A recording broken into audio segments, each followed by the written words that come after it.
Somos la primera business radio station de alcance global que te ofrece contenidos especializados.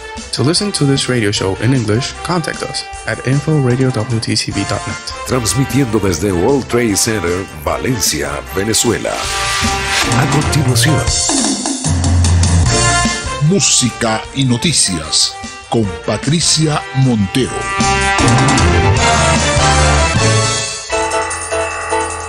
Transmitiendo desde World Trade Center, Valencia, Venezuela. Muy buenas tardes, te doy la bienvenida a la plataforma comunicacional del World Trade Center Radio Music and Business, a esta nueva entrega de música y noticias que emitimos desde el World Trade Center Valencia, Venezuela. Me encuentro bajo la dirección general de José Ramón Montiel. Sandy Rivera me acompaña en los controles y quien te habla, tu servidora Patricia Montero. Te recuerdo que este programa llega a ti gracias al patrocinio del Hotel Hesperia World Trade Center Valencia Vive en Grande.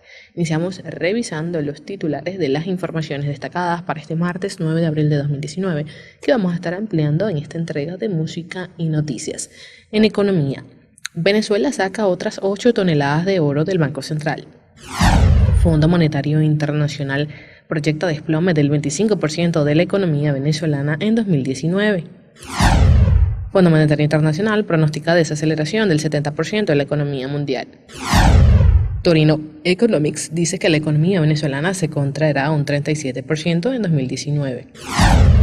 Petróleo sube debido a la violencia en Libia. Estiman caída del bombeo de crudo venezolano a 500.000 barriles diarios. Suiza devolvió a Brasil 365 millones de francos suizos por el caso Petrobras. Estados Unidos amenaza con nuevos aranceles a productos europeos. En internacionales, fiscal de Colombia alerta de plan terrorista contra Iván Duque. Irán acusa a Estados Unidos de liderar el terrorismo internacional. Theresa May pedirá a Merkel y a Macron el retraso del Brexit. Juez ordena detener política de Trump de regresar a México a solicitantes de asilo. Mike Pompeo hará gira por Sudamérica. Iglesia Católica japonesa investigará casos de abusos sexuales. Israel va a las urnas para decidir si le da un nuevo mandato a Netanyahu. En Venezuela, Guaidó se reunió con empleados públicos este lunes. Maduro seguirá enviando petróleo a Cuba pese a sanciones de Trump. OEA convocó a una sesión extraordinaria para tratar situación de Venezuela. Trump oficializó a Vecchio como embajador de Venezuela ante Estados Unidos. Elliot Abrams evaluará la situación de Venezuela con sus aliados europeos. Unión Europea advierte que habrá sanciones si Maduro actúa contra Guaidó. En martes de Ecoanalítica estaremos conversando con el economista Luis Arturo Bárcenas sobre las causas de la desaceleración de la inflación en Venezuela. Los detalles de estas y otras informaciones los ampliamos acá en esta entrega de martes de música y noticias que emitimos desde el World Trade Center Valencia, Venezuela. De momento vamos a hacer una pausa musical. Hoy dedicamos este especial a la banda Maroon 5. Escuchemos su tema en colaboración con Cardi B, Girls Like You, y al regreso conversaremos con el economista Luis Arturo Bárcenas. En breve, más de música y noticias.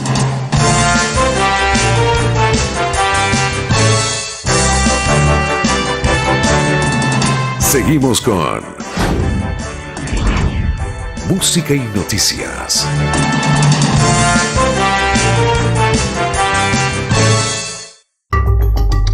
A continuación, hablemos de negocios en World Trade Center Radio Music and Business.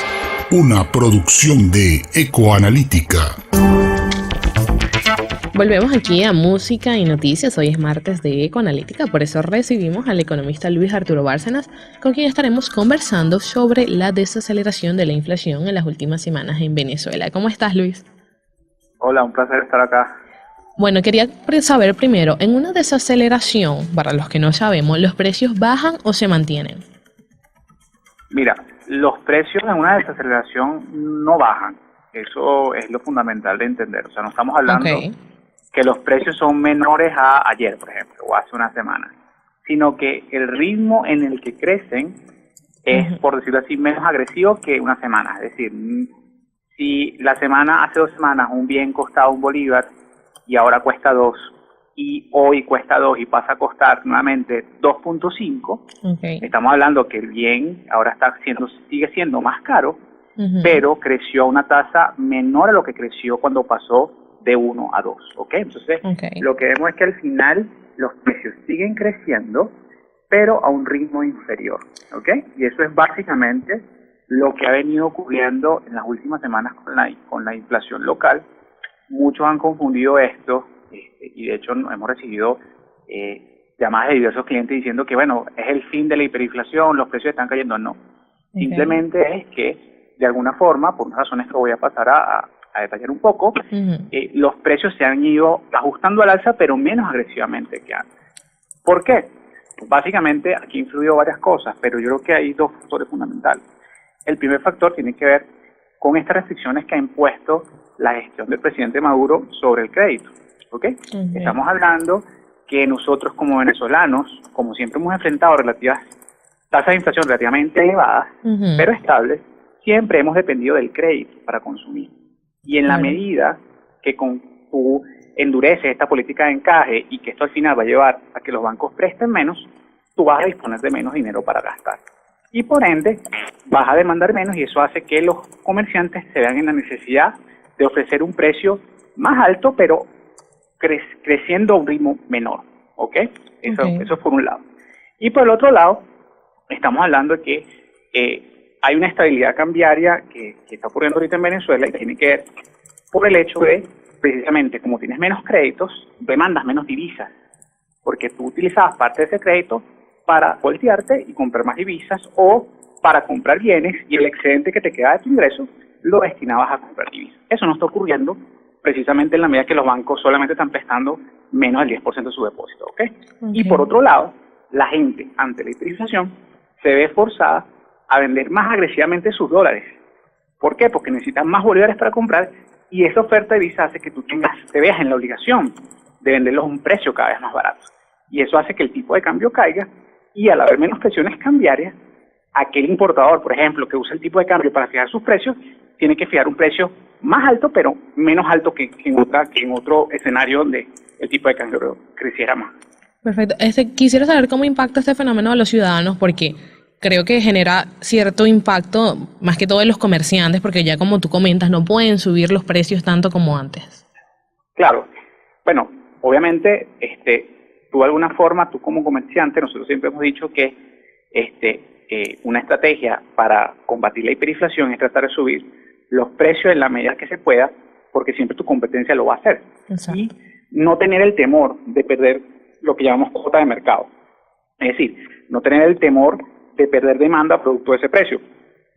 Ahora lo que ocurre es que precisamente los comerciantes se ven en la obligación de fijar precios, digamos, sin cambios. En el caso más extremo, precisamente para no perder esa cuota de mercado.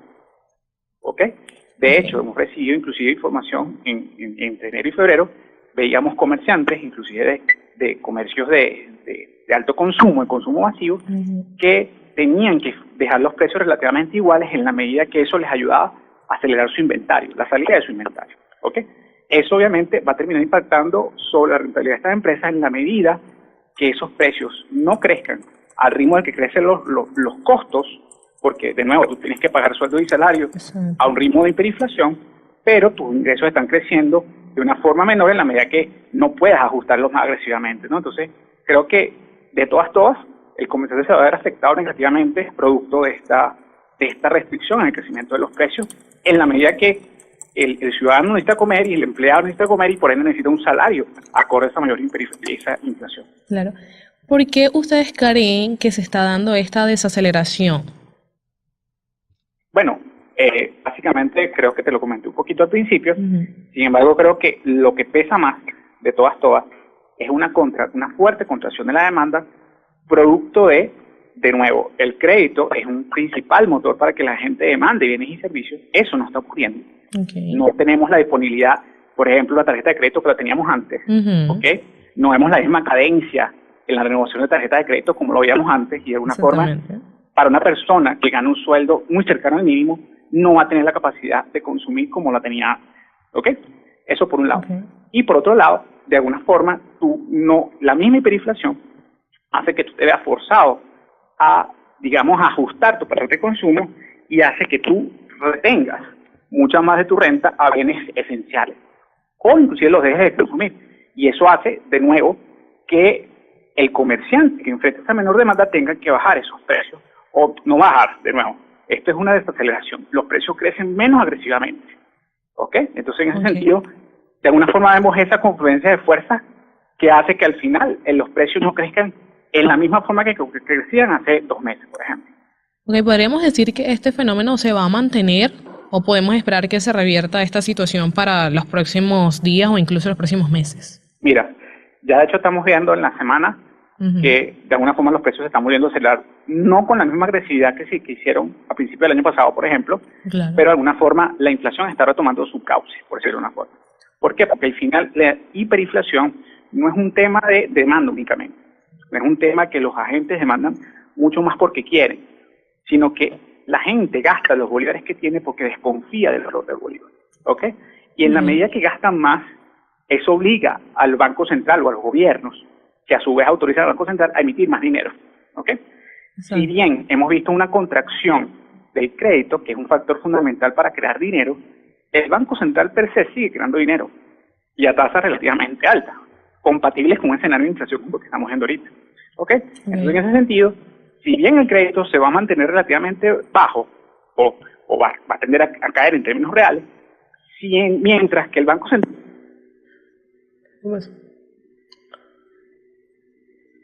Bueno, estábamos conversando con el economista Luis Arturo Bárcenas sobre lo que es la desaceleración en Venezuela. Vamos a intentar reconectar con él.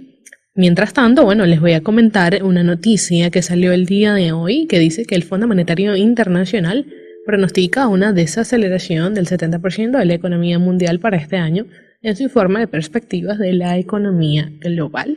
Esto va a afectar a Alemania, a Brasil, Estados Unidos, Reino Unido, India y México, entre otros países. Esto se da gracias al empeoramiento de la confianza de los mercados por parte de las tensiones comerciales.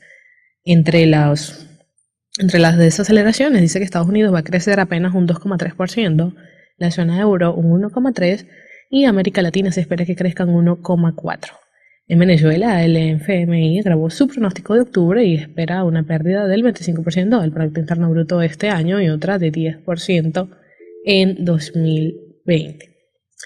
Entonces, como ya sabemos, estábamos hablando de la desaceleración que, según es que los precios suben en menor medida de lo que estaba pasando anteriormente con la hiperinflación y los precios que cambiaban a cada momento. Entonces, bueno, lamentablemente no pudimos reconectar con el señor Luis Arturo Bárcenas, economista de Ecoanalítica. De todas maneras, le damos muchas gracias por acompañarnos el día de hoy. Como les comento, estábamos conversando sobre la desaceleración de la inflación en Venezuela. Te recuerdo que si te perdiste esta entrevista, te invito a escuchar un resumen esta noche en nuestro canal de YouTube. Nos encuentras como @RadioWTC en el espacio de música y noticias. De momento vamos a otra pausa musical, escuchemos otro tema de Maroon 5. Vamos con Don't Wanna Know y al regreso información de economía. En breve, más de música y noticias.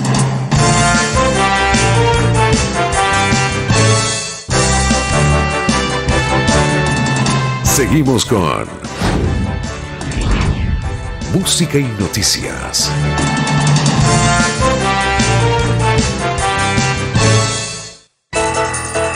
Transmitiendo desde World Trade Center, Valencia, Venezuela.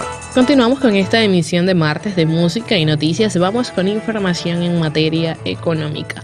Un diputado opositor y una fuente del gobierno revelaron este martes que unas 8 toneladas de oro fueron retiradas del Banco Central de Venezuela en abril para presuntamente ser vendidas en el exterior, después de que una cantidad similar del metal fuera extraída en febrero de las bóvedas. Los lingotes, que son parte de las reservas internacionales que resguarda la entidad, se sacaron del banco en momentos en donde éste trabaja con un personal mínimo ante los problemas de suministro de agua en sus oficinas, según detalló una fuente de gobierno que pidió el anonimato. De acuerdo con el parlamentario y la fuente de gobierno, con este último movimiento se habrían retirado unas 24 toneladas de oro desde enero. La fuente apuntó que el banco todavía tendría unas 100 toneladas en sus bóvedas. La venta de lingotes son una de las pocas maneras que tiene el gobierno de Maduro para obtener efectivo ante la merma de los ingresos petroleros y las sanciones impuestas por Estados Unidos. Y este martes el Fondo Monetario Internacional estimó que la economía venezolana caerá un 25% en 2019, un desplome con el que encadenaría 6 años en recesión. El fondo hizo un drástico ajuste con respecto a su estimación en octubre, cuando calculaba que el Producto Interno Bruto bajaría un 5%. En cuanto a la inflación, el FMI reiteró su estimación de 10 millones por ciento como promedio de este año. Asimismo, el fondo recortó el martes a 3,3% sus previsiones de crecimiento de la economía mundial debido a una desaceleración generalizada, especialmente en las economías más avanzadas, pero mantuvo su optimismo para el año 2020. Esta expansión del 3,3 representa un recorte de 0,2 puntos con respecto a lo calculado en enero y de 0,4 puntos con respecto al informe de octubre del año pasado, según dijo el FMI en su informe Perspectivas de la Economía Mundial. La entidad dijo que si bien esperaba una desaceleración en los países en los que la economía operaba por encima de su potencial, el parón fue mayor y parece estar relacionado con un empeoramiento de la confianza de los mercados, en parte por las tensiones comerciales. Según el FMI, las condiciones financieras en los mercados emergentes mejoraron a principios del año 2019, pero siguen siendo más tensas que en octubre.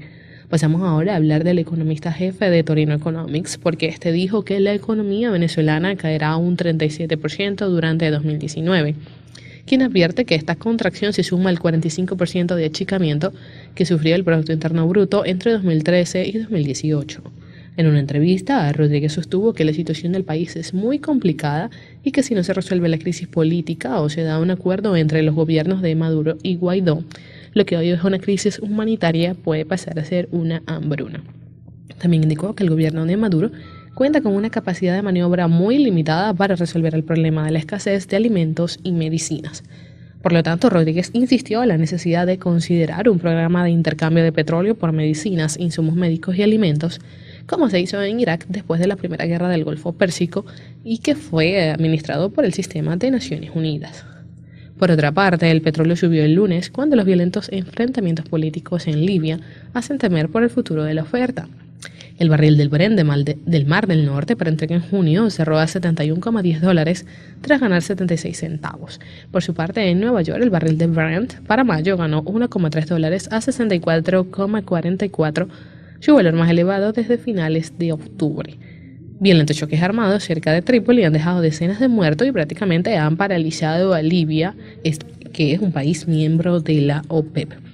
Y la crisis eléctrica que se inició el pasado 7 de marzo con un apagón general en el país encamina la producción de petróleo local a una caída de 500.000 barriles por día en cuestión de semanas si no se activa en 100% la generación desde el complejo hidroeléctrico Simón Bolívar. La afirmación fue realizada por Wills Rangel, director externo de la petrolera y presidente de la Federación Unitaria de Trabajadores Petroleros de Venezuela, reconociendo ante la agencia Bloomberg que la crisis eléctrica que atraviesa Venezuela forma parte de las operaciones de PDVSA paralizadas. Rangel también aseguró que en la faja petrolífera del Orinoco se producen unos 300.000 barriles al día debido a los efectos de cortes de luz programados.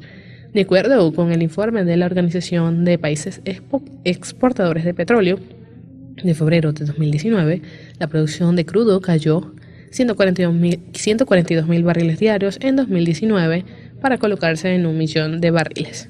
Pasamos ahora a hablar de Suiza, quien indicó este martes haber devuelto a Brasil unos 324 millones de euros que habían sido confiscados por la justicia en relación al caso de corrupción que afecta a las compañías brasileñas Petrobras y Odebrecht. En el año 2014, el Lava Jato, la mayor operación anticorrupción de la historia de Brasil, develó una gigantesca trama de desvíos de dinero público orquestada entre políticos, empresarios y funcionarios de la petrolera estatal Petrobras, un escándalo que también tuvo ramificaciones en otros países a través del caso de la constructora Odebrecht. Desde abril de 2014, la Fiscalía Suiza investiga el caso y hasta ahora ha devuelto cerca de 365 millones de francos suizos a favor de los perjudicados en Brasil. con el consentimiento de las personas autorizadas. Sin embargo, todavía hay bloqueados en Suiza centenares de millones por esta causa. Y las tensiones comerciales transatlánticas corrían riesgo de reavivarse este martes tras la amenaza de Washington de imponer alzas arancelarias a productos europeos por hasta $11.000 millones en represalia por las ayudas recibidas por el constructor de aviones Airbus. Escuchemos el reporte. Ha anunciado en Twitter que impondrá aranceles a productos europeos por un valor de $11.000 millones. El mandatario acusa al bloque de haberse aprovechado de Estados Unidos y promete que esto acabará pronto. Con la medida, Washington pretende responder a los subsidios que la Unión Europea ha destinado a la firma Airbus.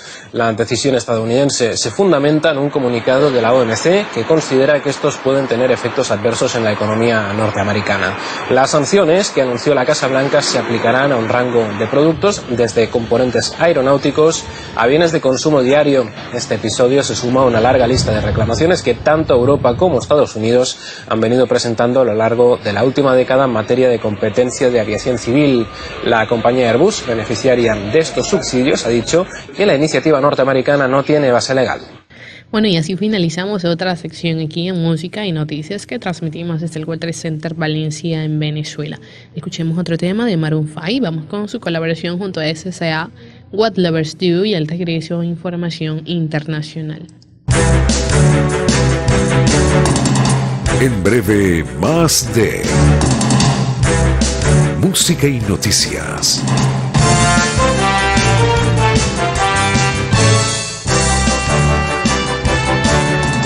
Seguimos con Música y Noticias.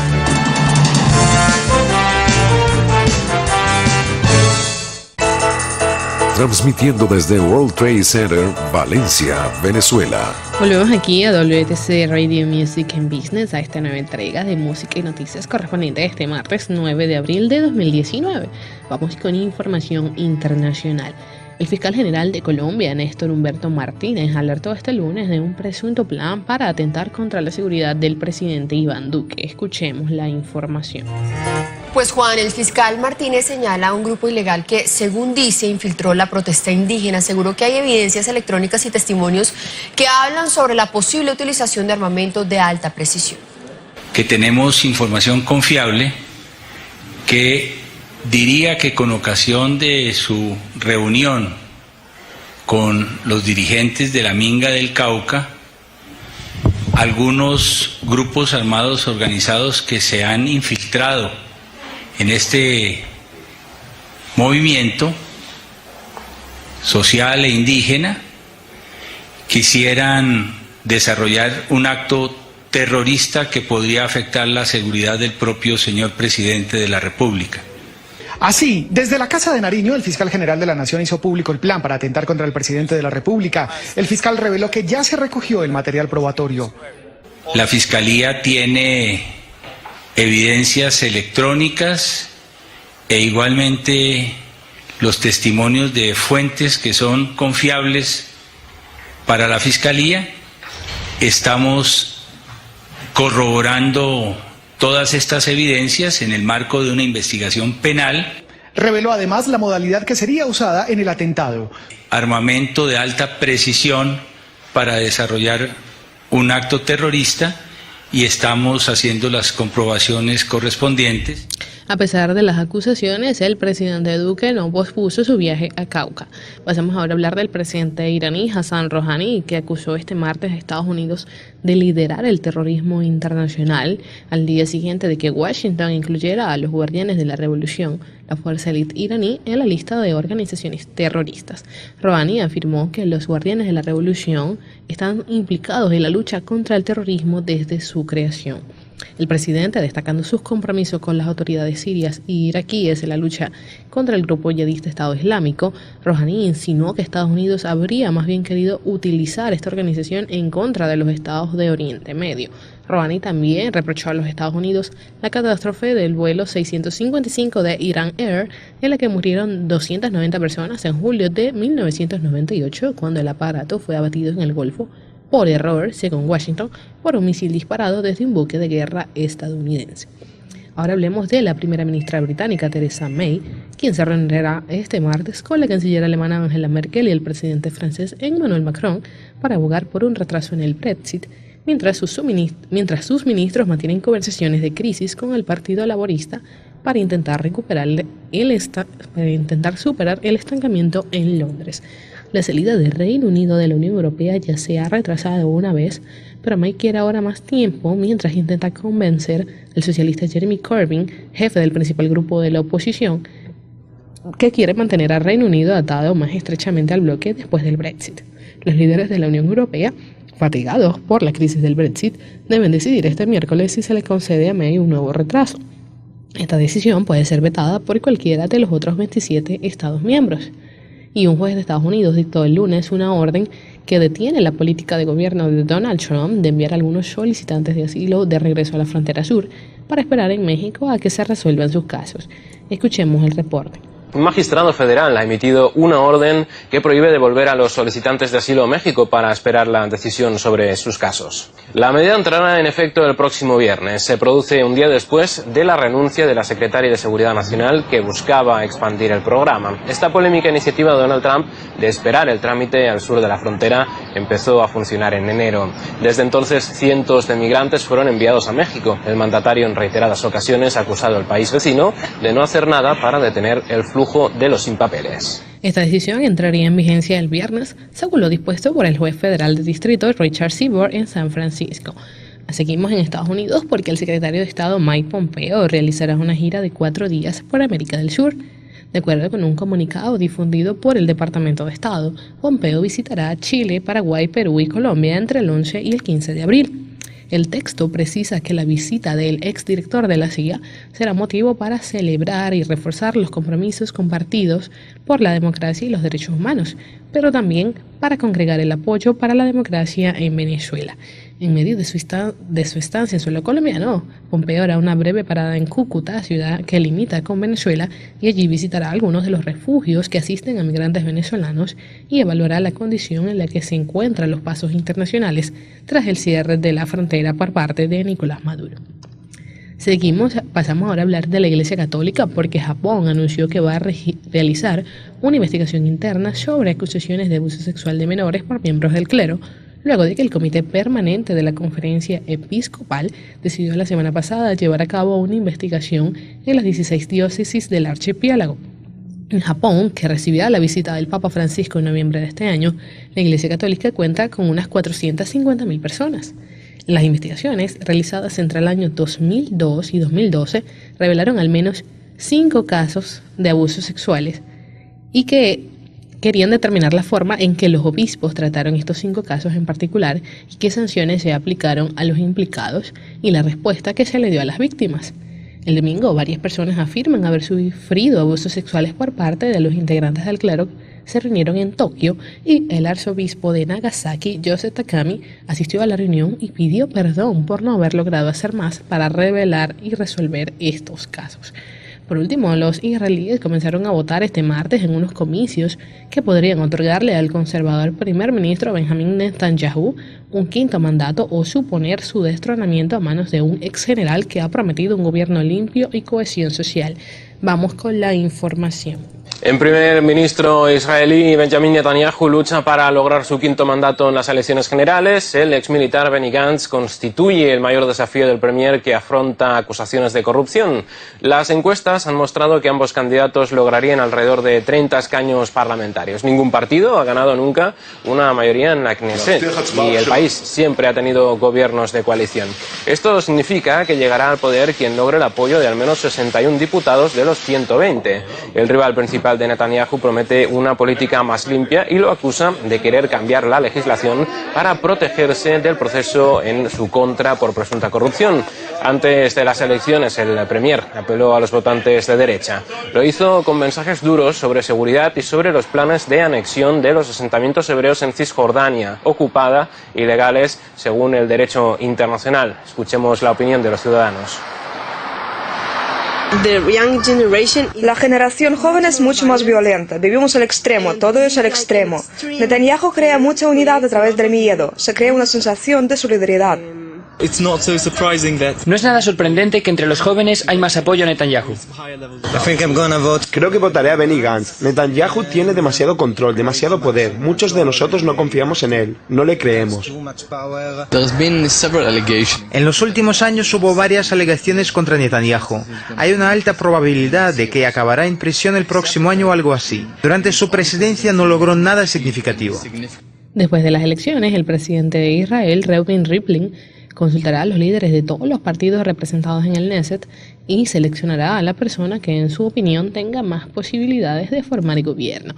Culminamos así este bloque de notas internacionales, recordándote que puedes seguirnos en nuestras redes sociales, @Radio WTC. También puedes encontrarnos en YouTube para que escuches todas las emisiones de música y noticias. Es momento de otra pausa musical. Continuamos disfrutando de Maroon 5. Escuchemos She Will Be Loved y al regresar tendremos información de Venezuela. En breve, más de música y noticias.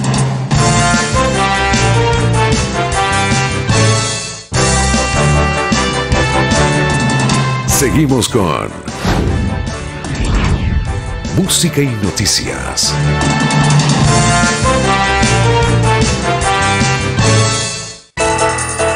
Transmitiendo desde World Trade Center, Valencia, Venezuela. Y llegó el momento de nuestro segmento final aquí en Música y Noticias. Vamos con información de Venezuela. El jefe del Parlamento de Venezuela, Juan Guaidó, manifestó este lunes ante un grupo de representantes de varios gremios que acudió a la sede legislativa en Caracas sentirse orgulloso de los trabajadores públicos de Venezuela. Escuchemos sus declaraciones. De nuevo, el día sábado, en más de 358 puntos del país, inició la fase de Operación Libertad, que hoy tiene un punto importante y me lo decían allá nuestros compañeros. Operación Libertad Sindical.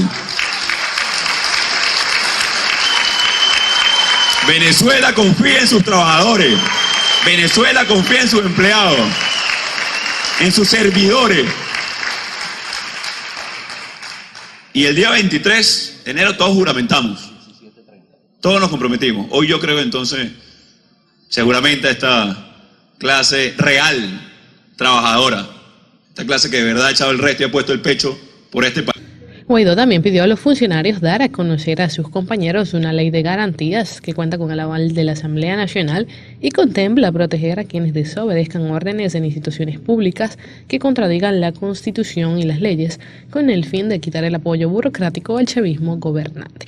El jefe del Parlamento también reiteró su pedido de conformar comités en cada centro de trabajo para garantizar la participación frecuente en las llamadas protestas estratégicas organizadas, un modo de reclamo que la oposición promueve para denunciar fallos en los servicios públicos y cualquier otro pesar en medio de la crisis económica. Por último, el presidente interino, reconocido por más de 50 países, reiteró el respaldo de los diputados de la Operación Libertad, una fórmula de la organización ciudadana puesta en marcha este fin de semana pasado, que con nuevas manifestaciones callejeras espera sumar presión este miércoles contra la llamada Revolución Bolivariana. Pasamos ahora a hablar del canciller chavista Jorge Arreaza, quien dijo este lunes que el régimen de Nicolás Maduro seguirá enviando petróleo a Cuba, restándole así importancia a las recientes sanciones de Washington contra 34 tanqueros de la estatal PDVSA y 2 compañías involucradas en el transporte de crudo a la isla. Arreaza dijo que siempre harán cumplir con los contratos de Venezuela y que a pesar de que el poder convencional del capitalismo los ataca, hay que saber responder por las vías no convencionales respetando siempre la ley internacional. La administración de Trump anunció el viernes sanciones contra las compañías y los buques de PDVSA en respaldo a la decisión del presidente interino de Venezuela, Juan Guaidó, de detener el flujo de crudo a Cuba. Maduro actualmente suministra cerca de 50.000 barriles diarios al régimen de La Habana, pese a que las graves dificultades económicas por las que atraviesa el país sudamericano, que ha obligado a más de 3.5 millones de venezolanos a buscar refugio en otras naciones. Por su parte, el Consejo Permanente de la Organización de Estados Americanos convocó este lunes una sesión extraordinaria para analizar la situación de Venezuela, que afronta una aguda crisis política y económica. La sesión para considerar la situación venezolana se celebrará tras una solicitud presentada por las misiones permanentes ante el organismo de Colombia, Argentina, Brasil, Canadá, Chile, Paraguay y Perú, según detalló la OEA en un comunicado. El pasado 1 de abril, el embajador de Estados Unidos ante la OEA, Carlos Trujillo, anticipó que hará todo lo posible para que el organismo reconozca como representante de Venezuela a Gustavo Tarré, designado por Guaidó como su enviado ante ese organismo. Trujillo, quien asumió ese día la presidencia del Consejo Permanente de la OEA, lo que otorga mayor capacidad para decidir qué proyectos se someten a voto, no explicó si prevé buscar que Tarré sea conocido antes del 27 de abril, fecha en la que sería activa la retirada de Venezuela del organismo. Actualmente, Estados Unidos está impulsando una resolución para permitir que Tarré tome posición como embajador y que, para ser aprobada, necesita el respaldo de 18 de los 35 miembros de la OEA. Por su parte, Carlos Vecchio se juramentó este lunes ante Donald Trump y presentó sus cartas credenciales como embajador, cuyo gobierno de Estados Unidos ha reconocido al jefe del Parlamento de Venezuela como mandatario legítimo de ese país. La fuente indicó que aunque el evento era parte de una ceremonia más amplia, Trump y Vecchio tendrán mucho de qué hablar dadas las grandes protestas en Venezuela este fin de semana, la popularidad en declive de Maduro y el comportamiento beligerante continuado y el uso de actores extranjeros irresponsables en Venezuela. Estados Unidos fue el primer país que reconoció a Guaidó como el presidente interino de Venezuela cuando el 23 de enero se juramentó presidente encargado del país. En marzo, Vecchio anunció la toma de control de la agregaduría militar de la Nación de Washington, así como del otro edificio y consulados en Nueva York. Desde que se juramentó como presidente interino, Guaidó ha nombrado enviados para 36 países. Y Elliot Abrams, enviado especial de Estados Unidos para Venezuela, estará de gira por Europa. El representante del gobierno de Donald Trump visitará Portugal y España entre el 9 y el 11 de abril, y durante su estancia en Lisboa y Madrid, Abrams discutirá con autoridades lusas y españolas el agravamiento de la situación de Venezuela. También se evaluará la pertinencia de un cambio político que dé paso a otro que permita realizar elecciones verdaderamente libres y justas. Por último, la Unión Europea advirtió este lunes que podría imponer nuevas sanciones si las autoridades venezolanas actúan contra el opositor Juan Guaidó, proclamado presidente interino del país y reconocido por más de 50 países. El canciller español Josep Borrell dijo en una rueda de prensa que si hubiera actuaciones contra Guaidó, eso justificaría sin duda una toma rápida de sanciones contra los responsables. Guaidó está bajo una amenaza de arresto luego de que el pasado martes la oficialista Asamblea Constituyente lo despojara de su inmunidad y autorizara a enjuiciarlo por usurpar las funciones del mandatario socialista Nicolás Maduro. La Unión Europea no reconoce la legitimidad de la Asamblea Constituyente ni del segundo mandato de Maduro, que considera que la decisión supone una violación de la Constitución. La Unión Europea, que desde 2017 sancionó a 18 funcionarios venezolanos, evitando imponer medidas contra sectores económicos, lanzó una iniciativa en febrero junto a países latinoamericanos para hallar una solución a la crisis del país. De esta manera decimos adiós a esta emisión de martes de música y noticias. Te recuerdo que puedes escucharnos de lunes a viernes, 2 de la tarde, 9 de la noche, hora Venezuela, a través de la señal online de wtcradio.net, canal 2. No olvides seguir en sintonía de nuestra programación, seguirnos en nuestras redes sociales, @radiowtc. Te recordamos que este programa llegó a ti gracias al patrocinio del Hotel Hesperia World Trade Center Valencia Vive en Grande. Yo soy Patricia Montero y junto a Sandra Rivero en los controles y a José Ramón Montiel en la dirección general te deseamos un feliz día y nos vemos mañana. World Trade Center Radio Music and Business. La mejor galería de audio de programas y entrevistas de la voz de expertos que trabajan para que te mantengas actualizado. To listen to this radio show in English, contact us at info@radiowtcv.net. Conéctate y disfruta en nuestra plataforma website. Música y noticias. Gracias por acompañarnos.